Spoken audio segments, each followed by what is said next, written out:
La tèrmica, ja t'he dit abans que primer, vull dir, va haver-hi la sala aquella on hi havia aquell motor que era de submarí, i allà feien primer la corrent que no donaven l'estavanell o fexa,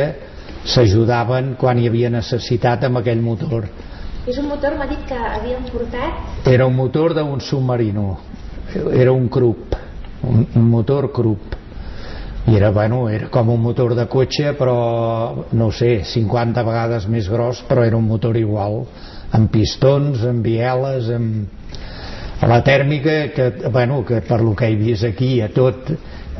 bueno, sembla una central nuclear, però la tèrmica, vull dir, va fer impacte perquè era molt grossa, però no perquè fos una cosa espectacular, diguéssim.